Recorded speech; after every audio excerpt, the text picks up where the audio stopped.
How important is social media in today's world of coaching? In what context? Just in general? Just in general. I think social media.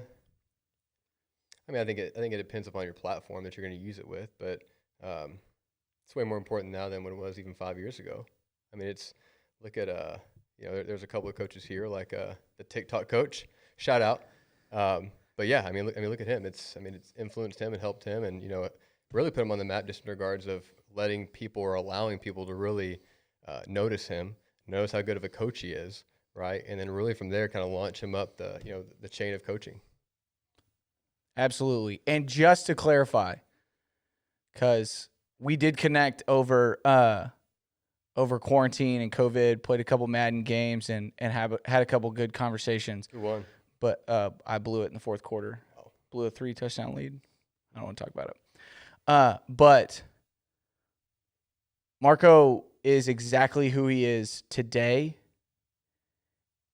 as when I first met him and he was still down in the valley. That's awesome. And I think that right there is one of the reasons he's where he's at. And that's one of the reasons Washington State looked at him and was like, this is a guy that can help us. Mm-hmm. Because everyone knew that what you saw was exactly what you got. Mm-hmm. He was nothing but humble and approachable and thankful through the whole process. Yep. And that was one of the biggest reasons I think that his approach to social media ended up being a major game changer for him. Good for you, man. That's awesome. Flipside. There's the good, right? Yeah. Yeah, the bad. It's one of those things to where it takes you a lifetime to, create character and get that reputation and people to, recognize who you are and all the good that you do. And then all of a sudden one tweet and everything's in flames all of a sudden. So it's kind of one of those things to where the bad is, it's awful. It's really bad. It can ruin your career. And it's really easy to. 100%, yeah. Because it's an extremely slippery slope.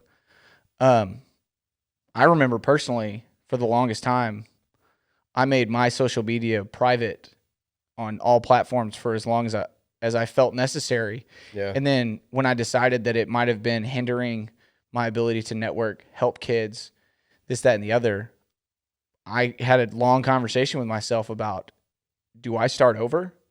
Yeah. Do I eliminate this? Yeah. Do I eliminate this profile and start from scratch? Yeah. Or do I take the time to go back and delete anything that I think might have been stupid and was tweeted when I was 19, 20 years old? Yeah. Or do I just keep it private and say, I'm going to have a coaching account and a personal account? And I know guys that have done all three. I know guys that have started over. I know guys that have gone back and deleted. And I know guys that have the account they made when they were in college and the account they made when they started getting into the profession and coaching.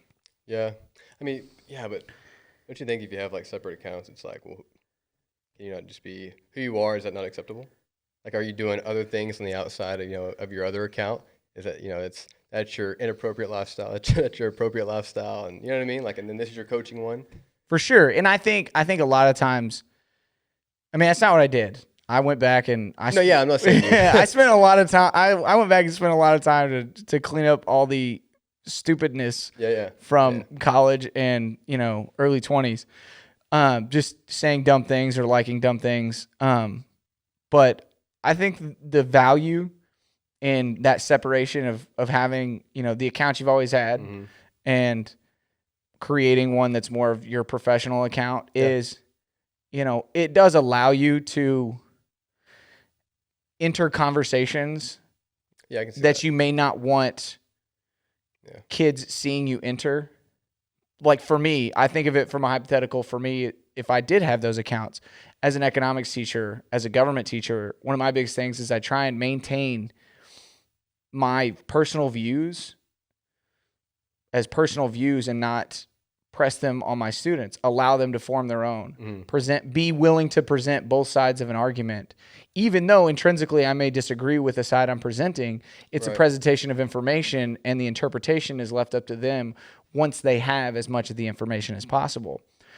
And I lose that if I have that account available and I have those conversations and kids can see that. Now, obviously, that's a relatively innocent hypothetical, Yeah. but you can imagine how that could play out in other conversations and in other topics.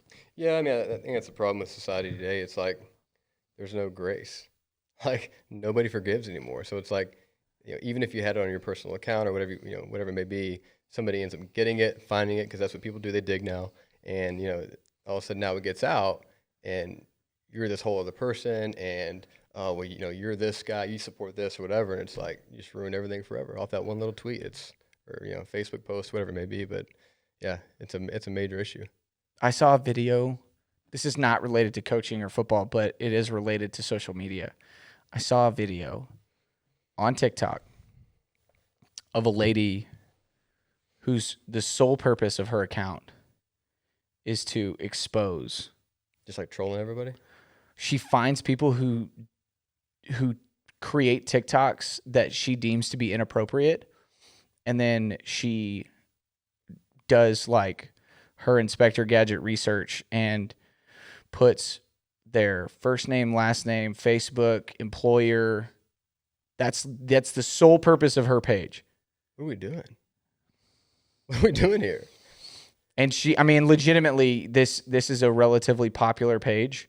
It's a really popular page, and they feel that they're doing good. They feel like and it doesn't matter. It's because it's left up to self-interpretation.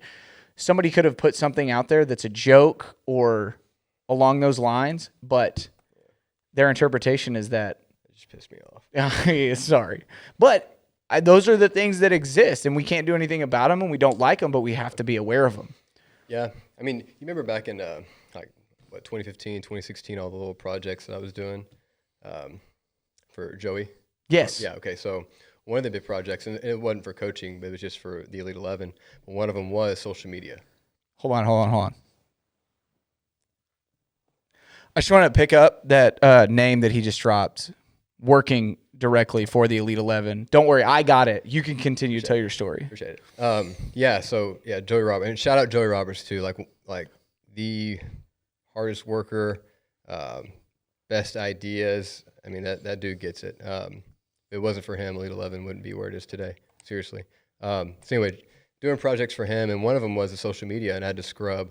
Can't remember what class it was, 15 or 16 or something like that, but had to scrub their accounts, and the whole point was just to really, I would create a whole Google Doc, Word doc of screenshots, and then what I thought about the followers, and scrubbing through those. And some of those kids, I mean, they already got the blue check by the time they're a freshman or something like that in high school. And so it was really to say, okay, if I was to put all of these pictures on one Google Doc, what does it say about you? Right. And so a lot of those kids didn't realize, like, dang, I'm 17 years old. I've got 20,000 followers, 30,000 followers. Like, how many people are actually like watching me? I need to be a great role model. And it was eye opening for a lot of them.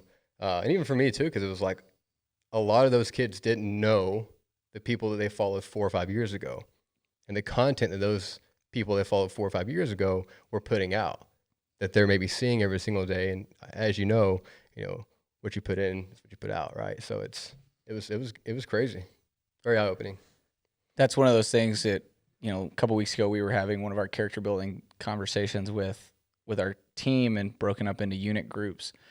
And this is something Coach Kaz told to us when I was playing, and it's something that has always resonated with me. But it needs to be directly correlated to social media, because, like you just said, they didn't know those people when they followed them. Yeah. But they chose to follow them, and now they're in a situation to where that could have a negative reflection on them. Yep. So the people you bring into your life, you need to maintain or connect with them with certain expectations or certain understandings. Yeah. And those understandings are reason, season, lifetime. Yep. If you can't positively put a relationship or a friendship into one of those three categories, you need to scrub them from your timeline. You need to delete them. Yeah. Because if they're not in one of those categories in a positive manner, then they're not going to help you reach whatever goal it is that you say you're reaching. And unfortunately, social media is a major aspect of the pathway to young people and adults Mm-hmm. reaching their goals. Yep. Yeah. I mean, it kind of goes back to what Coach Kerrigan would always say at, head coach at UTPB, perception's reality. And it's, you can argue that all day long and disagree, but for the most part, perception is reality. And so like what you said, who you have around you, what you have around you, what you read, what you listen to, it completely matters.